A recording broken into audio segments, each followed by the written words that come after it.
اس میں ان کا نام نہیں آتا. تو میں سب سے پہلے جو سب سے زیادہ امیر ترین آدمی ہیں پاکستان میں ان کا نام ہے سید بابر علی پیکیجز گروپ کے. اچھا. لاہور میں ہوتے ہیں. پھر دوسرے نمبر پر فواد مختار, یہ فاطمہ گروپ کے ہیں سربراہ. پھر میاں عبداللہ سفیر گروپ کے ہیں. پھر چوتھے نمبر پہ ہیں سردار Yasin Malik, Hilton pharma group اس کے ہیں. پانچویں نمبر پہ ہیں ڈاکٹر گوہر اعجاز, لیک سٹی ہولڈنگز لمیٹڈ, یہ نگران وزیر بھی رہے ہیں, وزیر داخلہ بھی رہے ہیں. پھر چھٹے نمبر پہ ہیں Habib Ullah Khan, Mega and Pioneer Cement. ساتویں نمبر پہ ہیں Mir Shakil ur-Rehman, Jang group, Geo television network. آٹھویں نمبر پہ ہیں شیخ محمد جواد دین گروپ. نویں نمبر پہ ہیں عقیل کریم ڈھیڈی, اے کی ڈی گروپ, بڑے مشہور ہیں. 10ویں نمبر پہ ہیں بشیر جان محمد, یہ ڈالڈا فوڈز والے ہیں.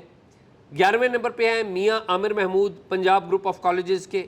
آپ کو پتہ ہے آصف دنیا ٹی وی بھی میاں عامر کا ہے. پھر اس کے بعد 12ویں نمبر پر ہیں Nasreen Mahmood Kasuri, Beaconhouse group. 13ویں نمبر پہ ہے Jahangir Tareen, J D W group. پھر 14ویں نمبر پر پیر محمد دیوان, یہ ان کا نام آتا ہے گیترون, یہ دیوان گروپ جو ہے.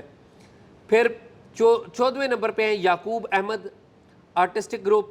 16ویں نمبر پر ہیں 15ویں پہ کون ہے؟ ہاں 15ویں نمبر پر ہیں یعقوب احمد آرٹسٹک گروپ.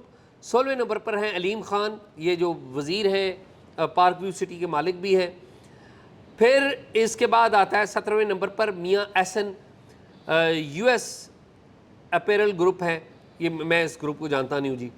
18ویں نمبر پر ہیں اشرف مکاتے لبرٹی گروپ. 19ویں نمبر پر ہیں شاہد صورتی گروپ والے. اور 20ویں نمبر پہ ہیں ندیم ملک ماسٹرز گروپ آف انڈسٹریز, یہ میرے خیال میں گجرانوالہ میں جو ماسٹر ٹائل وغیرہ بناتے ہیں. تو یہ تو ہو گئے ٹاپ 20 امیر ترین لوگ. آگے ان کی جو مالیت ہے وہ پورا انہوں نے ہر ایک بندے کے اوپر پورا ایک چیپٹر لکھا ہوا. جو ٹاپ 20 پبلک لسٹڈ کمپنی ہے, سب سے پہلی جو کمپنی ہے یعنی کہ جس کے حصے سب سے زیادہ ہیں یا جس کی والیوم سب سے زیادہ ہے اس اعتبار سے شیئر زیادہ ہے, شیئر سے زیادہ قیمت زیادہ ہے, وہ اور کسی کی ظاہر ہو ہی نہیں سکتی. دا فوجی فاؤنڈیشن, یہ فوجی فاؤنڈیشن کمپنی ہے, آپ کو پتہ ہی ہے, اس کے بہت سارے گروپس ہیں. پھر دوسرے نمبر پر sir Anwar Pervez O B E H P کے Bestway group, U B L بھی ان کا, انور پرویز, یہ یو بی ایل والے. محمد علی طابہ, یونس بردرز, لکی گروپ جو ہے تیسرے نمبر پہ ہو گیا. اور چوتھے نمبر پہ میاں محمد منشا نشاط گروپ, ایم سی بی والے, مسلم کمرشل بینک ان کا. پھر 5ویں نمبر پہ حسین داؤد اینگرو ہولڈنگز والے. 6 نمبر پہ ریاض ادریس میزان بینک کے جو ہیں مالک, وہ ان کی کمپنی بنتی ہے. 7ویں نمبر پر عارف حبیب گروپ کی جو کمپنی ہے. 8ویں نمبر پر Sultan Ali Allana Aga Khan funds, H B L بھی ان کا ہے.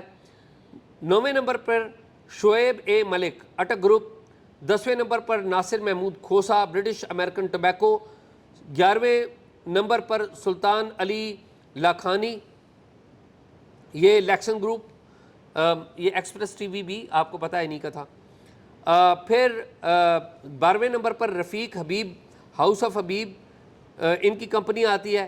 13ویں نمبر پر شیخ مختار احمد الائیڈ بینک, ان کی کمپنی آ گئی الائیڈ بینک. 14ویں نمبر پر افتخار حسین شرازی اٹلس ہونڈا گروپ. 15ویں نمبر پر عامر پراچا یونیلیور والے. 16ویں نمبر پر اعزاز حسین سسٹمز لمیٹڈ, اتفاق سے میرے ہم نام ہے لیکن میں نہیں ہوں آف کورس. اچھا, پھر 17ویں نمبر پر عباس ڈی حبیب بینک الحبیب کے جو کمپنی ہے یہ. پھر 18ویں نمبر پر محمد مقصود اسماعیل انڈسٹریز کے. پھر 19ویں نمبر پر طارق سعید سیگل دا کوہ نور, یہ میپل لیف گروپ جو ہے. اور پھر طارق سعید آ گئے. اور 20ویں نمبر پر ہے Jahangir Siddiqui J S group.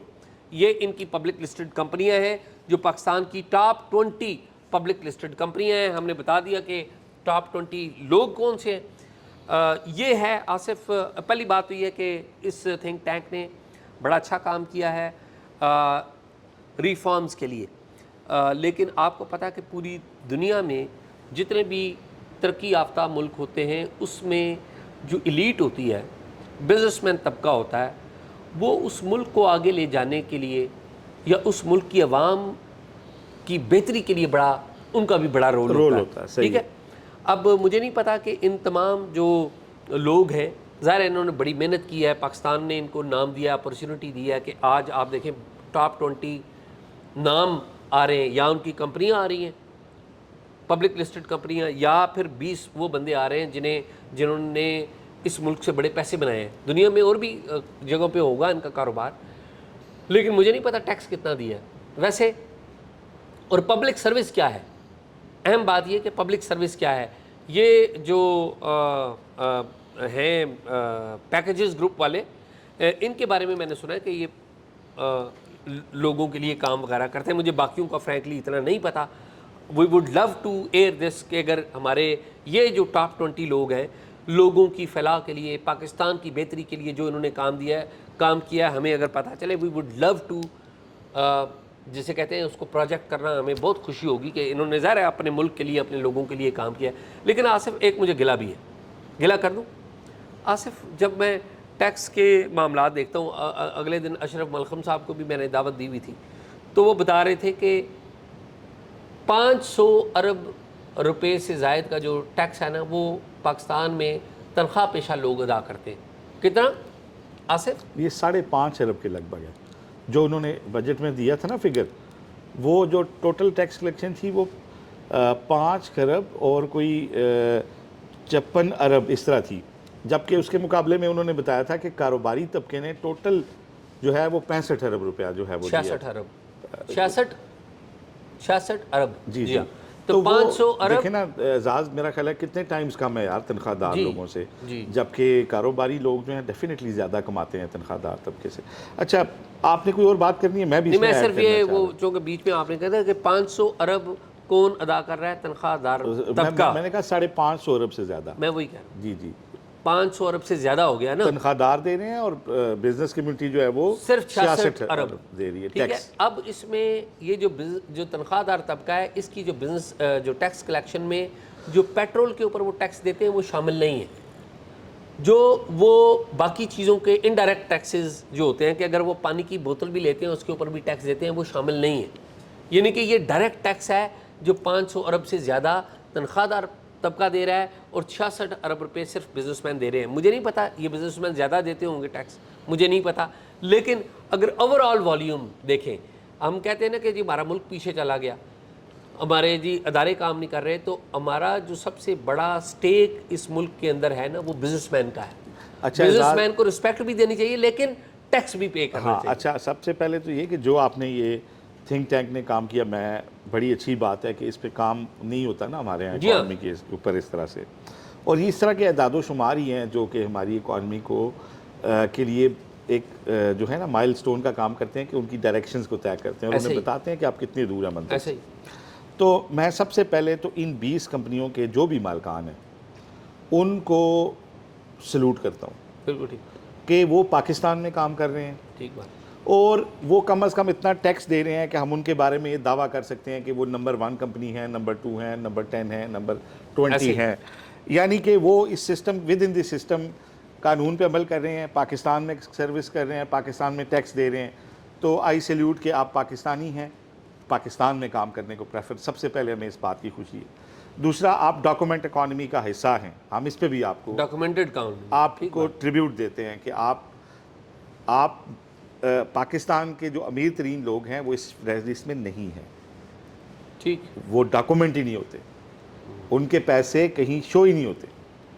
یہ 20 لوگ اس لیے محترم ہیں، یا یہ جو پہلے 50-100 بندے ہیں، ان کو میڈل ملنا چاہیے کہ کم از کم پاکستانی قوانین میں کسی نہ کسی حد تک یہ کنٹریبیوٹ کر رہے ہیں، کہیں نہ کہیں پہ یہ ٹیکسز دے رہے ہیں، کہیں نہ کہیں پہ یہ مانیٹرنگ کے اندر آتے ہیں۔ ٹھیک، پاکستان کا مسئلہ ہے نان ڈاکومنٹڈ اکانومی، پاکستان کا مسئلہ ہے انڈاکومنٹڈ، ہاں، ایل گاٹن منی، اور وہ منی جو پاکستان سے باہر بھیج دی جاتی۔ تو ہم ان اداروں کو اپریشیٹ بھی کرتے ہیں، اور ان کے ساتھ ان سے یہ توقع بھی رکھتے ہیں کہ یہ پاکستان کے ان قوانین کو بھی فالو کریں گے جو لیبر لاز سے متعلق ہیں، جیسے کم سے کم اجرت کا ہے، جیسے پینشن کی جو مراد گریجویٹی ٹائپ ہوتی ہے وہ ورکر کو یہ دیں، اور جو سوشل سیکیورٹی کے اپنے ورکروں کے لیے جو کوئی سالانہ انکریمنٹ کی چیزیں ہیں وہ بھی عمل درآمد کریں تاکہ یہ اچھے سے مزید اچھے کی فہرست میں داخل ہو سکیں۔ باقی کیونکہ آپ دیکھیں ملک ریاض صاحب اس میں نہیں ہے، پاکستان کے میرا خیال ہے بلا شرکت غیرے انہیں سب سے امیر آدمی ماننا چاہیے کہ پچھلے 20-25 سال میں تو پیسے ہی انہوں نے کمائے۔ ایسے ہی ٹھیک ہے جی، ٹھیک ہے، فوجی فاؤنڈیشن کا نام آتا ہے، فوجی فاؤنڈیشن ایک ادارے کی امبریلا کے نیچے کام کر رہا ہے، فاؤنڈیشن کے تحت کر رہا ہے، وہ ساری چیزیں ہیں، لیکن اور بھی بے شمار لوگ ہیں اعزاز جو پاکستان میں اتنے پیسے کماتے ہیں جن کو وہ بینکوں میں نہیں رکھ سکتے، جن کو آپ نے وہ سٹوریاں سنی ہوں گی کہ بے نامی اکاؤنٹس میں آتے ہیں، لانچوں پہ جاتے ہیں، گھروں کے اندر رکھے جاتے ہیں۔ تو اللہ کرے کہ پاکستان میں ہمارے ادارے اتنے مضبوط ہوں، گو کہ ابھی تک اسلام آباد میں آپ کارڈ سے پیمنٹ یقینی نہیں بنا سکے ریسٹورنٹس کے اوپر، دکانوں کے اوپر۔ تو بات کرنے کا مطلب صرف یہ ہے کہ چلیں کہیں نہ کہیں سے شروعات ہوئی ہے، ہم اس کو اپریشیٹ کرتے ہیں، کوئی ڈاؤٹ اپریشیٹ کرتے ہیں اور توقع رکھتے ہیں کہ یہ لیبر لاز پہ بھی عمل کریں گے، اور جب یہ عمل کریں گے تو پھر یہ باقیوں کے لیے بھی کہیں گے کہ ان کو بھی قانون کے دائرے میں لائیں، اور لانا بھی چاہیے۔ اور ان کے تھنک ٹینک کا جو مشن ہے نا، وہ مشن یہی ہے کہ وہ ریفارم لے کے آنا چاہتے ہیں پاکستان کے سسٹمز کے اندر، ٹیکس سسٹم، اکانومی کے اندر، وچ از ویری گڈ۔ اور آپ دیکھیں نا کہ پہلا بنیاد کیا ہے کہ جتنے بھی بڑے سٹورز ہیں، اب آپارا چلے جائیں، میں پہلے بھی بات کر چکا ہوں کہ میں ایک بیکری آپارا کی بڑی اچھا وہ سٹف دیتے ہیں، مٹیریل دیتے ہیں، چیزیں پروڈکٹ اچھی دیتے ہیں، لیکن وہ آپ جو ہے کارڈ سے وہاں پر پیمنٹ نہیں کر سکتے۔ خیر اس پہ بڑی بات ہو سکتی ہے۔ آصف، کل آل پارٹیز کانفرنس ہوئی ہے، عوامی نیشنل پارٹی نے کروائی ہے، میں چاہتا ہوں کہ اس کی جو مین ڈیمانڈز ہیں ذرا وہ بتائیں، اور یہ بھی بتائیں کہ کون کون ناراض ہو کے چلا گیا، پھر اگلی بات کرتے ہیں۔ اچھا اعزاز، بڑا اچھا آپ نے ایک بات کی ہے۔ بیسیکلی عوامی نیشنل پارٹی جو ہے انہوں نے کل یہاں پہ اسلام آباد میں ایک آل پارٹی کانفرنس بلائی، اور گو کہ اس میں پی ٹی آئی تو آئی نہیں، اور زیادہ تر مسائل بھی اس میں بلوچستان اور کے پی کے ڈسکس ہوئے، آپریشن کی صورتحال ڈسکس ہوئی، جہاں لا اینڈ آرڈر کے مسائل ہیں وہ ڈسکشن ہوئی۔ کیا یہ اچھا ہوتا کہ اس میں پی ٹی آئی بھی آ جاتی، جو ایک سٹیک ہولڈر ہے کے پی میں، تو خاص طور پہ بہت بڑی سٹیک ہولڈر ہے، بلوچستان کے اندر وہ سٹیک ہولڈر ہے، تاہم وہ نہیں آئے، اور اس پہ کافی گلہ شکوہ بھی ان پہ کیا گیا کہ آپ نہیں آئے۔ خیر جو لوگ آئے تھے اس میں سے مسلم لیگ نون اور پیپلز پارٹی جو ہیں انہوں نے مشترکہ اعلامیے پہ دستخط نہیں کیے، اور پیپلز پارٹی کے نیر بخاری تھے، مسلم لیگ نون سے عرفان صدیقی تھے۔ یہ لوگ جب وہ اعلامیہ پڑھا جا رہا تھا تو اس کے جو مطالبات پہلے نکات سامنے آئے وہی اتنے بھاری تھے کہ یہ وزن نہیں اٹھا سکتے، وہاں سے چلے بھی گئے، اور پھر انہوں نے وضاحت بھی دی کہ ہمارا اس مشترکہ اعلامیے سے نہ تو کوئی تعلق ہے، نہ ہی ہم نے اس پہ دستخط کیے ہیں، اور نہ ہی ہم نے اسے پورا سنا۔ جب یہ پڑھا جا رہا تھا تو ہم وہاں سے نکل گئے تھے۔ میں نے سنا ہے عرفان صدیقی صاحب نے بڑی کوئی دھواں تقریر ٹویٹ بھی کی، اور اس پہ انہوں نے فیس بک پہ بھی وضاحت دی کہ میرا اس اعلامیے سے کوئی تعلق نہیں۔ اعلامیے کے کچھ انہوں نے تنقید بھی بڑی کی، مجھے میرے پاس وہ بیان میں کی نا اعزاز۔ اچھا وہ اب میں اعلامیے کی کچھ پوائنٹس آپ کو بتاتا ہوں۔ ایم ایل ولی اسٹیج پہ تھے، ایم ایل ولی خان، انہوں نے اعلامیے میں پڑھا جی کہ انہوں نے کہا جی کہ جو کے پی میں اور بلوچستان میں فوجی آپریشن اگر ہو رہے ہیں نا تو ان کو فی الفور بند کیا جائے، ٹھیک، اور ایسے علاقوں کی فی الفور بحالی کے لیے اقدامات اٹھائے جائیں، اور وہاں پہ کسی قسم کے آپریشن نہیں ہونے چاہیے۔ ٹھیک ہے۔ اب اعزاز یہ ایک ایسا معاملہ ہے کہ اس کے اوپر ہماری پارلیمان اجازت دے چکی ہے کہ انٹیلیجنس بیسڈ آپ آپریشن کر سکتے ہیں۔ خود اے این پی نے بھی اس کی بائی اینڈ لارج اس کی حمایت کی تھی، ٹھیک ہے، کیونکہ یہ تو کبھی ہم کہہ ہی نہیں سکتے نا کہ کہیں دہشت گرد ہوں تو ان کو آزاد گھومنے دیا جائے۔ جی جی، تو انٹیلیجنس بیسڈ آپریشنز کی پارلیمان نے ایک اپروول دی تھی، ٹھیک، لیکن کل جب یہ بند کرنے کا مطالبہ ہوا تو ہماری جو مین دو اتحادی جماعتیں ہیں، پیپلز پارٹی اور نون لیگ، وہ اس تقریب سے ان کے لوگ چلے گئے۔ اس کے بعد کیا تھا، انہوں نے کہا جی کہ کے پی میں جہاں جہاں سیلاب آیا ان کو آفت زدہ علاقہ قرار دیا جائے، ٹھیک ہے، اور وہاں پہ ہنگامی بنیادوں پہ اقدامات جو ہیں وہ اٹھائے۔ ظاہر ہے اس پہ تو کسی کو اعتراض نہیں تھا۔ اس کے علاوہ اس میں یہ تھا جی کہ ضم جو کیے گئے اضلاع ہیں، جو ہماری ایجنسیز تھیں جن کو ہم نے کے پی میں شامل کر لیا، ٹرائبل ہمارا جو ایریا تھا، ان کے تمام اختیارات سول انتظامیہ کے حوالے کیے جائیں. ٹھیک ہے. اس کے علاوہ یہ تھا کہ جی میڈیا پر جو پابندیاں لگائی گئی ہیں ان کو اٹھایا جائے. اس کے علاوہ یہ تھا کہ جو NFC ایوارڈ ہے اس کو مکمل طور پہ جو ہے اس کو ریوزٹ کیا جائے, ابھی والے کو معطل کیا جائے. اب یہ اعزاز وہ بنیادی نکات ہیں جس کے اوپر سیاستدان ادھر ادھر تو بات کرتے ہیں, لیکن جب کسی فورم پہ بات کی جائے تو طاقتور لوگوں کے غصے کی وجہ سے لوگ اس پہ بات نہیں کرتے. آن دی اسٹیبلشمنٹ کے غصے کی وجہ سے لوگ اس کے اوپر بات نہیں کرتے, سیاسی جماعتوں کے لوگ ادھر ادھر ہو جاتے ہیں. اب جو ایمل ولی صاحب ہیں, ظاہر ہے وہ ایک صوبے میں اسٹیک ہولڈر ہیں, خاص طور پہ KP میں, باقی جگہ بھی ہیں لیکن وہاں پہ خاص طور پہ, تو انہوں نے لوگوں کی پلس پہ ہاتھ رکھ کے ایک آل پارٹیز کانفرنس کی اور اپنی جماعت کی طرف سے ایک میسج دے دیا. گو کہ وہ تو چاہ رہے تھے کہ سب جماعتیں اس کے اوپر سگنیٹری بھی ہوں اور اس کے اوپر ہمارے ساتھ چلیں اور ہم ایک موو بنائیں, لیکن اس میں تو ان کو نہیں ہوئی کامیابی, ڈس ایسوسیٹ ہو گئے باقی لوگ. لیکن یہ تھا کہ جو ان کی طرف سے جو ان کے جذبات ہیں وہ لوگوں تک پہنچ گئے ہیں کہ ایمل ولی اور ان کی عوامی نیشنل پارٹی صوبے میں کیا چاہتے ہیں. سوچ دیکھیں. اچھا آصف, اس میں تو ایک پہلی بات تو یہ کہ ایمل ولی موجودہ جو پولیٹیکل جماعتوں کی قیادت ہے, ساری جماعتوں کی, پیپلز پارٹی ہو گئی, نون لیگ ہو گئی, جماعت اسلامی ہو گئی, JUIF ہو گئی, ان تمام میں سب سے نوجوان ترین یا کم عمر ترین اگر کوئی پارٹی کا سربراہ ہے تو وہ ایمل ولی ہیں.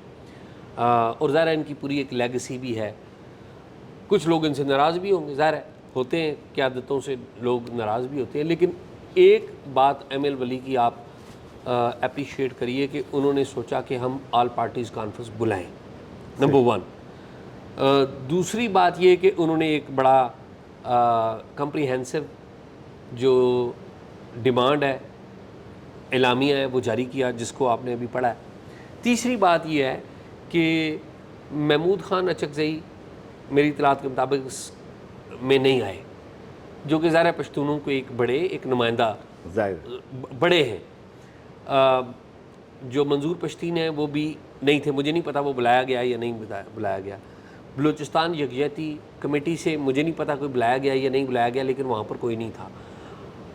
اور جو مین سٹریم پارٹی ہے جو کہ ان دی لائن آف فائر ہے وہ ہے پاکستان تحریک انصاف, اس کی طرف سے بھی یہاں پر نہیں تھا. تو اتنے لوگوں کا نہ ہونا یہ کوئی اچھا اومن نہیں ہے کسی بھی آل پارٹیز کے لیے, کوئی بھی آل پارٹیز کرے. میں سمجھتا ہوں کہ ایمل ولی نے ابتدا کی ہے اور آگے جیسے کہتے ہیں عشق امتحان اور بھی ہیں, آگے وہ چلیں گے تو اور لوگوں کو بھی ساتھ لے کر چلیں گے اور اپنی ڈپلومیسی, مجھے یقین ہے انہوں نے کوشش کی ہوگی کہ وہ آئیں, لیکن کسی بھی وجہ سے وہ نہیں آئے, تو اگلی دفعہ وہ بھی آئیں گے. تو اس سے آواز ملے گی, تو آواز اونچی آئے گی, اور جب اونچی آواز آئے گی تو وہ سنی بھی جائے گی. لیکن اس میں جو اپوزیشن کا نہان ہے نا, ایک تو میں اس کو تھوڑا سا ایمل ولی ینگ آدمی بھی ہیں اور بڑے کلیئرٹی بھی ہے ان کے مائنڈ میں, ہم سنتے ہیں ہمیں, لیکن اپوزیشن کی جو جماعتیں ہیں, تحریک انصاف ہو گئی یا محمود خان اچکزئی ہو گئے یا جماعت اسلامی بھی, میں سمجھتا ہوں ان لوگوں کا یہ خیال ہے کہ جو 26ویں آئینی ترمیم ہوئی ہے اس میں ایمل ولی نے ان کا ساتھ نہیں دیا. ٹھیک, وہ چاہتے تھے کہ یہ ان کا ساتھ دیں اپوزیشن کا اور اس کو حمایت نہ کریں. تو آپ نے دیکھا کہ وہاں پہ ایمل ولی جو تھے انہوں نے کہا جی کہ ہم زرداری صاحب کو نہ نہیں کر سکتے, کیونکہ خیبر پختونخوا کا جو پختونخوا کا نام جو ہے وہ ANP کی ایک بڑی پرانی ڈیمانڈ تھی جو آصف زرداری صاحب نے 18ویں آئینی ترمیم میں پوری کی. تو اس کے بعد سے ہم دیکھتے ہیں کہ عوامی نیشنل پارٹی جو ہے نا وہ اہم ایشوز پہ پیپل پارٹی سے باہر نہیں جاتی, اور وہ کہتے بھی ہیں کہ ہم پیپلز پارٹی کے دیندار ہیں. لیکن میرا خیال ہے اب اس فیز سے اس لیے نکل آنا چاہیے ANP کو کہ سیاست میں لے دے ہوتی ہے, اور ANP نے ہمیشہ اپنا وزن پیپلز پارٹی کے پلڑے میں ڈالا. اچھا, جہاں تک علاقائی سیاست کی بات آ جاتی ہے نا اعزاز, تو اس میں یہ ہوتا ہے کہ آپ نے ہمیشہ اپنے ووٹر کی نبض کے حساب سے چلنا ہوتا ہے, اور آپ کا ووٹ بینک جو ہے اس کی جو ڈیمانڈز ہوتی ہیں بائی اینڈ لارج آپ اگر اس کے اگینسٹ کھڑے ہوں تو پھر آپ کو قیمت بیلٹ پہ باکس میں سے اس کی دینی ہوتی ہے. میری یہ رائے ہے کہ اس وقت ظاہر ہے کہ APC جب بلائی گئی ہے تو وہ ANP جانتی ہے کہ KPK میں کیا صورتحال ہے, بلوچستان میں کیا صورتحال ہے, وہ ان دونوں صوبوں میں اسٹیک ہولڈر ہیں, خاص طور KP میں. تو اس کے لیے کیا یہ اچھا ہوتا کہ ایک بڑی پراپر ورکنگ ہوتی اور کم از کم کے پی کی جو جماعتیں ہیں، خاص طور پہ حکمران جماعت، اس کو بلایا جاتا، جماعت اسلامی بلوچستان کے پی میں میٹر کرتی ہے، چاہے تھوڑی ہے بہت ہے، ان کو بلایا جاتا، اور حکمران جماعتیں آ تو گئی تھیں لیکن کم از کم اعلامیہ ایسا تیسا ان کی اس کو کنسلٹ کر لیا جاتا کہ ایک اعلامیہ ایسا ہوتا جس پہ کم از کم ان کے بھی دستخط ہوتے۔ ابھی جو صورتحال جو واضح نہیں، طور ویسے انہوں نے دستخط کرنے نہیں تھے آصف۔ ایک پہلی بات تو یہ ہے کہ وہ اسٹیبلشمنٹ کو ناراض حکومت کی جماعتیں نہیں کرتی ہوتی۔ دوسری بات ہے کہ عرفان صدیقی صاحب یا طارق فضل چودھری 2 نمائندے تھے نا، میرا یہ خیال ہے کہ اس لیول پہ انہوں نے کیا سائن کرنے تھے؟ اگر کسی نے کرنے بھی ہوتے تو وہ پارٹی کی قیادت کرتی، میاں نواز شریف آ جاتے۔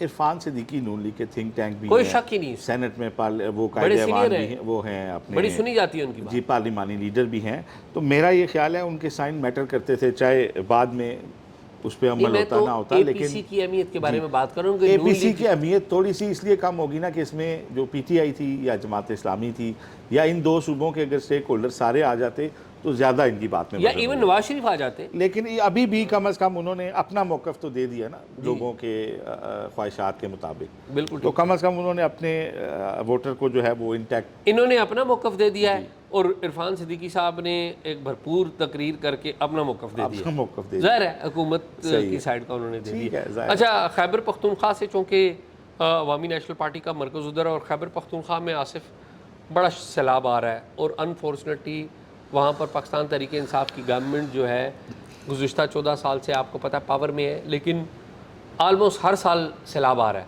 اور ہم دیکھ رہے ہیں کہ حکومت جو ہے وہ بے بس ہے۔ حکومت نے کوئی شاید پہلے سے انتظامات اس طرح سے نہیں کیے ہوئے، اس کی بہت ساری وجوہات ہو سکتی ہیں، لیکن آصف ایک تو سیلاب کی تباہ کاریاں ہیں نا، جس سے لوگ نقصان ہو رہا ہے، لوگوں کا جان مال سب کچھ، لیکن آپ اگر دریائے سندھ میں ہی چلے جائیں تو آپ یہ ترغر کی طرف چلے جائیں، یہ ایبٹ آباد سائڈ، ترغر سائڈ، آگے بنسارا سائڈ چلے جائیں، کالا ڈھاکہ اس سائڈ پہ، پرٹیکولرلی ترغر کی بات میں کر رہا ہوں، یہاں سے دریائے سندھ گزرتا ہے۔ آپ سن کے حیران ہوں گے، دریائے سندھ میں آتی ہے لکڑی، لوگ ٹیوبوں کے اوپر اپنی جان کو خطرے میں ڈال کر، پانی کا بہاؤ آپ دیکھیں کتنا تیز ہے، سیلابی پانی ہے، وہ جا رہے ہیں اور اپنی جان کو خطرے میں ڈال رہے ہیں۔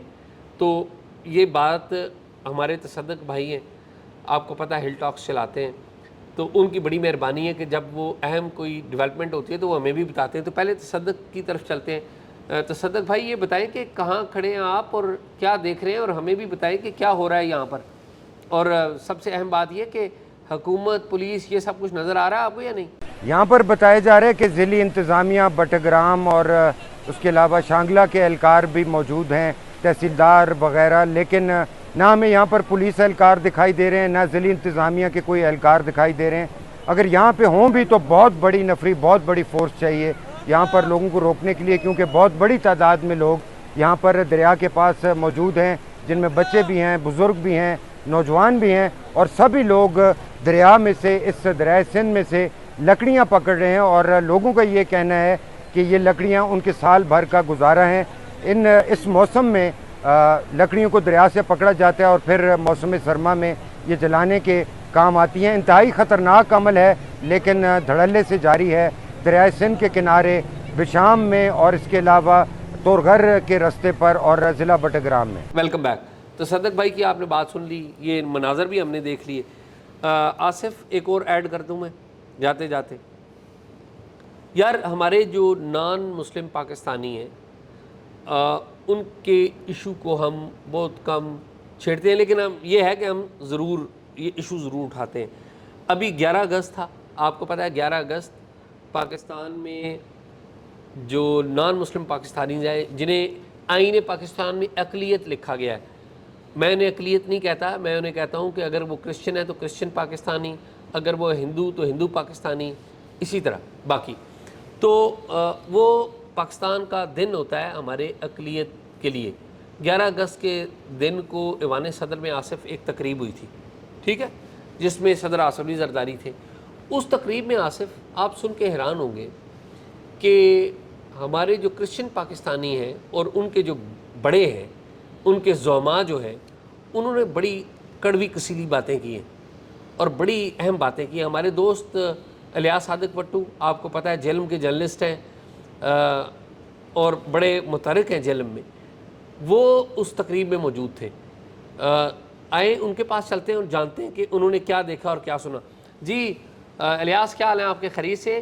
سب سے پہلے یہ بتائیں کہ کیا ایوان صدر کی تقریب میں کیا ہوا اس روز اور کس نے کیا کیا باتیں کی؟ السلام علیکم اعزاز بھائی, بہت مشکور ہوں میں آپ کا کہ آپ نے پروگرام ٹاک شاک میں مجھے مدعو کیا. آپ کی ساری ٹیم جس میں آصف بشیر, فخر درانی اور دیگر لوگ جو ہے ہمیشہ عوامی مسائل پر اسپیشلی مذہبی اقلیتیں ان کے مسائل کو اجاگر کرتے ہیں. تو جو یوم اقلیت کے حوالے سے ایوان صدر میں ایک خوبصورت تقریب کا اہتمام ہوا جس کے میزبان آصف علی زرداری صدر پاکستان اور مذہبی امور کے وزیر سردار یوسف تھے.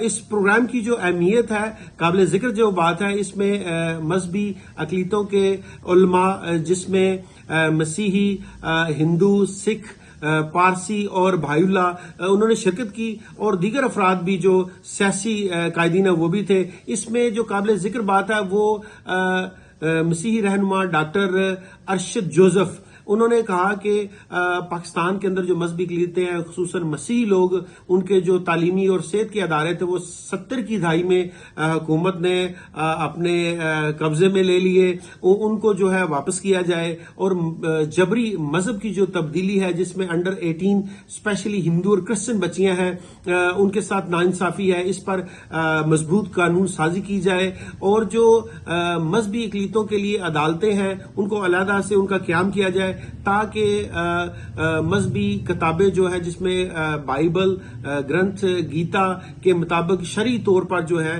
وہ فیصلے ہوں, جیسا کہ شادی, طلاق اور پراپرٹی کے جو مسائل ہیں وہ ان کے مذہب کے مطابق ہو. رمیش اروڑا جو صوبائی وزیر ہیں انہوں نے نشاندہی کی کہ پاکستان پیپلز پارٹی اور ان کے مرحوم شہباز بھٹی جن کا مرڈر کر دیا گیا تھا ان کو یہ کریڈٹ ہے کہ یوم اقلیت کا جو 11 اگست کو دن منایا جاتا ہے 2008 میں باقاعدہ اس بل کو پیش کیا گیا اور آج تک اس یوم اقلیت کو منایا جا رہا ہے. اور اس میں جو پارسی مذہب سے تعلق رکھنے والے اسفند یار بھنڈر ہیں انہوں نے کہا کہ ہندو اور سکھ پراپرٹیز جو ہیں ان پر قبضہ کر کے جو ہے نا کمرشل مارکیٹیں بنی ہوئی ہیں پنڈی اور دیگر پنجاب کے علاقوں میں, ان کو بھی واگزار کرایا جائے تاکہ پاکستان میں جو مذہبی اقلیتیں وہ خود کو محفوظ تصور کی جائے. اس پر جو سپیچ تھی صدر پاکستان آصف علی زرداری کی, انہوں نے اپنی سپیچ میں اس بات کی یقین دہانی کرائی کہ اس پہ ایک فوری کمیٹی جو ہے عمل میں لائی جائے گی اور اس کی روشنی میں جلد فیصلہ کیا جائے گا جس میں مذہبی اقلیتیں پاکستان کی خود کو جو غیر محفوظ سمجھتی ہیں. جی ویلکم بیک. آپ نے سن لیا آصف کے ہمارے کرسچن پاکستانی ان کو کتنی پرابلمز کا سامنا ہے, اور 11 اگست کو جو کہ اقلیتوں کا قومی دن ہے اس موقع کے اوپر آپ سن کے حیران ہوں گے کہ 14 اگست بعد میں آئی آزادی کے دن, اس روز آزادی کے روز 3 دن بعد 11 اگست کے جو احمدی پاکستانی کمیونٹی ہے فیصل آباد میں ان کی عبادت گاہوں پر بھی اٹیک ہوا. اسی طرح ہمارے جو ہندو پاکستانی ہیں سندھ کے اندر ان کا بھی یہی ہے کہ جبری شادیوں کا معاملہ. تو یہ بڑا افسوسناک ہے, لیکن قرارداد میں تھوڑا سے بتاؤں, دیکھیں اس پہ وہاں پہ مذہبی امور کی کمیٹی میں اکثر بات ہوتی ہے کہ ہندو میرج ایکٹ اور کرسچن میرج ایکٹ جو ہیں وہ سارے صوبوں میں آنے چاہیے کیونکہ صوبائی سبجیکٹ ہے جی, تو یہ سارے صوبوں میں ہونا چاہیے ورنہ یہ اقلیتوں کے مسائل رہیں گے. ٹھیک بات. لیکن ایک بڑی اہم بات جو ہوئی 11 تاریخ کو اس دفعہ وہ کیا تھی کہ نیشنل اسمبلی کا اجلاس ہو رہا تھا, ٹھیک ہے, وہاں پہ ایک قرارداد پیش کی گئی. ٹھیک ہے, کس نے پیش کی ہے؟ قرارداد پیش کی ہے, میں ابھی آپ کو نام بتاتا ہوں, یہ ہمارے رکن جو ہیں اقلیتی انہوں نے پیش کی تھی. سب سے پہلے آپ یہ سن لیں کہ قرارداد ہے کیا, ٹھیک ہے, اور اس میں قائد اعظم محمد علی جناح کے کیا الفاظ ہیں. ٹھیک ہے. قرارداد پہ پیش کی گئی کہ جناب حکومت جو ہے یہ ایوان رائے دیتا ہے کہ حکومت قائد اعظم محمد علی جناح کی اقلیتوں کے حوالے سے وہ تقریر جو انہوں نے 11 اگست 1947 کو یعنی کہ قیام پاکستان سے بھی 3 دن پہلے پاکستان کی پہلی دستور ساز اسمبلی سے کی تھی, اس تقریر کو پاکستان کے نصاب کا حصہ بنایا تھا. بالکل ٹھیک, تاکہ ہر پاکستانی کو پتا ہو کہ فادر آف دی نیشن اقلیتوں کے حوالے سے کیا. بالکل ٹھیک. اور یہ قرارداد متفقہ طور پہ پاس کر دی گئی. ٹھیک, اور امید ہے کہ آنے والے دنوں میں ہم اس پہ عمل بھی کریں گے اور اس کو سلیبس میں ڈالیں گے اور بچوں کو بچپن سے پڑھائیں گے یا کالج یونیورسٹی میں انہیں پڑھائیں گے کہ قائد اعظم محمد علی جناح اقلیتوں کے لیے کیسا پاکستان دیکھتے تھے. قائد اعظم کی تقریر کے مندرجات کیا ہیں؟ آپ سب آزاد ہیں. اب یہ کوٹ ان کوٹ ہے اور یہ والا حصہ آپ کو کیمرے پہ دکھایا بھی جائے گا ابھی. یہ جو قومی اسمبلی کی قرارداد ہے یہ کہتی ہے قائد اعظم نے کہا کہ آپ سب آزاد ہیں اپنی مسجدوں میں جانے کے لیے, اپنے مندروں میں جانے کے لیے اور کسی بھی عبادت گاہ میں جانے کے لیے. آپ کا تعلق کسی بھی مذہب, ذات یا عقیدے سے ہو, ریاست کا اس سے کوئی سروکار نہیں.